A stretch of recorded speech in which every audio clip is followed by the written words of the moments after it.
Les amis, j'ai décidé de commencer une nouvelle série de vidéos. Je vous en prépare quelques-unes qui concernent un thème bien particulier, celle des histoires cachées en football. Je suis allé investiguer, faire des recherches pour découvrir ce qui se cache dans certaines histoires parfois sombres, parfois simplement de coulisses et qui peuvent être associées à des anecdotes, mais dont vous n'avez pour la majorité certainement pas ou peu entendu parler. J'ai intitulé cette série de vidéos Les histoires cachées du football et donc je vous amène aujourd'hui pour ce premier volet de cette série et j'ai décidé de m'approprier le sujet de Ronaldo lors de la finale de la Coupe du Monde 98.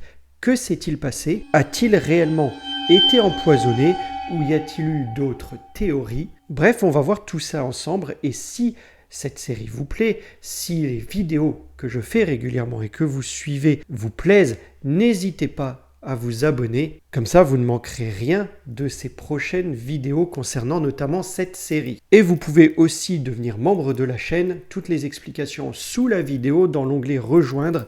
Vous verriez comme ça cette vidéo-là que vous regardez aujourd'hui. Vous l'auriez vue dès sa sortie et pas 3 semaines après. Allez, générique.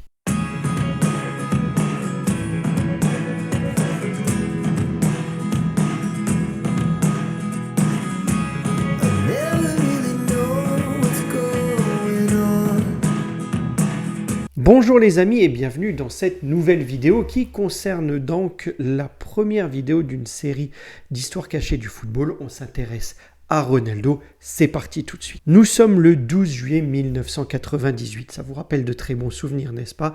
Nous sommes au Stade de France, la finale de la Coupe du Monde entre la France et le Brésil. Un moment historique, 80 000 spectateurs et des millions devant la télé. Le Brésil, emmené par un Ronaldo en feu dans la compétition, est favori de la rencontre. Après tout, ce sont aussi les tenants du titre depuis la victoire contre l'Italie en 94. Mais quelques heures avant le match, il y a quelque chose qui se passe.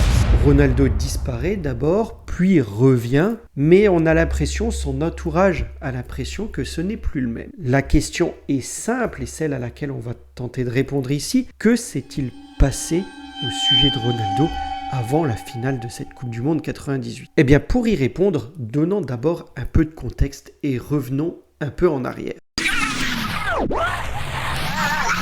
Avant la finale, Ronaldo est intouchable. Il écrase la compétition, il marque des buts, il réalise des actions incroyables et on a un Brésil avec lui qui roule un peu sur tout le monde. Je pense qu'on est là à l'âge d'or d'Il Fenomeno. On arrive au 12 juillet 98. Tout est prêt pour le match. Mais à 16h30, tout bascule. Ronaldo est tout bonnement introuvable. Dans l'hôtel de l'équipe brésilienne, on s'affaire, on le cherche et il est dans sa chambre, victime d'une crise impressionnant. Convulsions, les yeux sont révulsés. Il ne réagit pratiquement pas et les joueurs, ses coéquipiers, commencent à paniquer. Edmundo, son coéquipier de l'époque, raconte d'ailleurs un peu plus tard que tout le monde a cru qu'il allait mourir à ce moment-là. Les médecins accourent alors naturellement, mais personne ne comprend ce qui se passe. Ronaldo est emmené directement dans une clinique de Paris en urgence et pendant ce temps-là, eh bien, à 19h, la feuille de match tombe. Et surprise, en tout cas surprise pour le grand public, mais pour l'équipe du Brésil, c'est normal, Ronaldo n'est pas dans cette feuille de match. C'est Edmundo qui a annoncé titulaire à sa place. Et là, le Brésil est en panique, c'est un coup de tonnerre.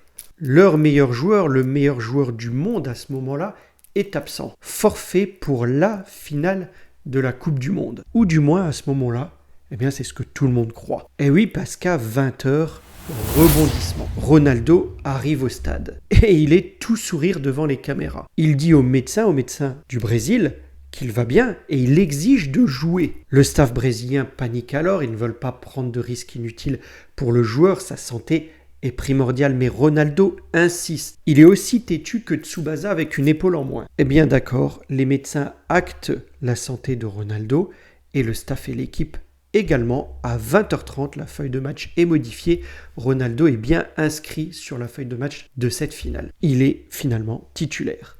Même pas remplaçant, hein, il va bien débuter le match. Le match commence, mais on se rend compte que quelque chose cloche. Sur le terrain, Ronaldo ne semble pas être le même. Il marche, il est un peu apathique. Il semble perturbé ou en tous les cas ailleurs. Et le Brésil s'effondre. C'est pas que du fait de Ronaldo, hein. On a également Zidane qui détruit le milieu de terrain brésilien, qui marque 2 buts de la tête et fait son plus beau match du mondial. Et la France finit donc par écraser le Brésil 3-0 et Ronaldo est fantomatique. On se rappelle de la peur qu'avait De Sailly avant de jouer ce match et d'affronter Ronaldo. Pour ceux qui ont vu les yeux dans les bleus, c'était assez marrant quand il expliquait comment Ronaldo driblait et on ne voyait plus le ballon.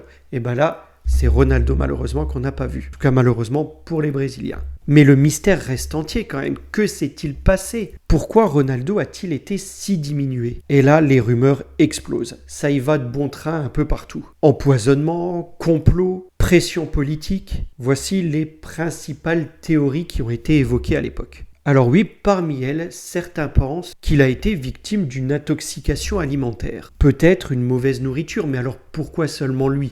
Il mangeait avec toute l'équipe du Brésil, à moins que ce ne soit que ces n'aient été volontaires. Mais ça m'étonnerait. Aujourd'hui, la version officielle et celle qui a été relayée par les médias, c'est une crise d'épilepsie inexpliquée avant le match. Moi je veux bien, mais alors pourquoi le Brésil l'a quand même fait jouer alors qu'il était dans un tel état et pourquoi ne pas l'avoir mis remplaçant si on voulait vraiment l'inscrire sur la feuille de match? Eh bien, certains pensent également, mais ça on le dit moins, que des sponsors, notamment Nike, ont forcé Ronaldo à jouer, même dans cet état, pour valoriser leur image et ne pas nuire par son absence à leurs sponsors. Le sélectionneur de l'époque du Brésil, Zagallo, et le médecin sont restés évasifs pendant un long moment à ce sujet, et pendant des années. Ronaldo, lui, dira plus tard qu'il ne se souvient de rien concernant cette journée. La vérité, les amis, c'est qu'aujourd'hui, on parle beaucoup de la santé des joueurs, notamment de la santé mentale, et à cette époque, Ronaldo dira lui-même plus tard que c'était des gladiateurs qu'on les jetait dans l'arène et qu'on voyait s'il en sortait vivant.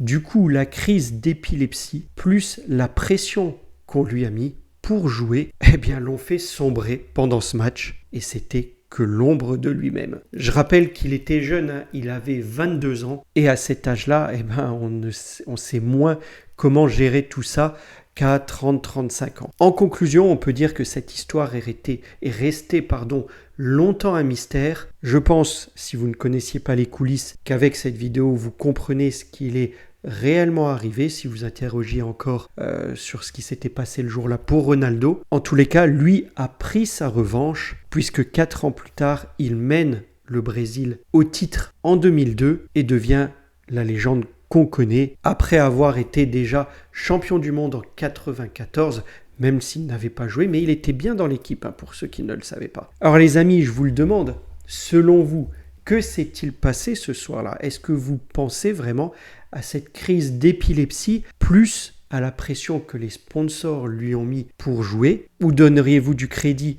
à la thèse de l'intoxication alimentaire? Bref, un complot ou un simple malaise? Dites-moi ce que vous en pensez en commentaire, c'est intéressant qu'on partage autour de ces mystères. Et comme je l'ai dit en introduction, abonnez-vous pour davantage d'histoires cachées du football. Elles vont arriver dans les semaines à venir. Sur ce, je vous laisse là pour aujourd'hui, pour cette vidéo. Likez, partagez, commentez, mais surtout appréciez. Et je vous dis à très vite pour une prochaine vidéo. Prenez soin de vous les amis. Au revoir.